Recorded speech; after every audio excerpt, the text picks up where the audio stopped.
At Byron Katzman, because we've been representing people who've suffered substantial brain and spine injuries for almost 40 years, we understand what we need to do to both help our clients with their injuries and develop the damages that will get them full and complete compensation and justice. The most important thing is to make sure that they're seeing the right doctors, specialists who can give them the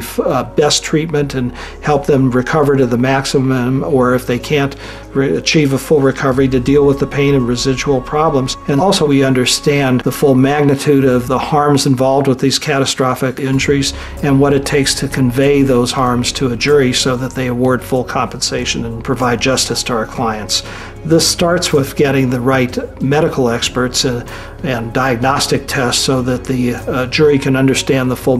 measure of the injury sustained, but it goes beyond that, and it goes into proving the economic out-of-pocket losses, which involve a life care planner to show future care requirements, a vocational rehabilitation expert to show work impact, and an economist to quantify this, and most importantly, real people in and outside of the injured person's family to show the real human damages.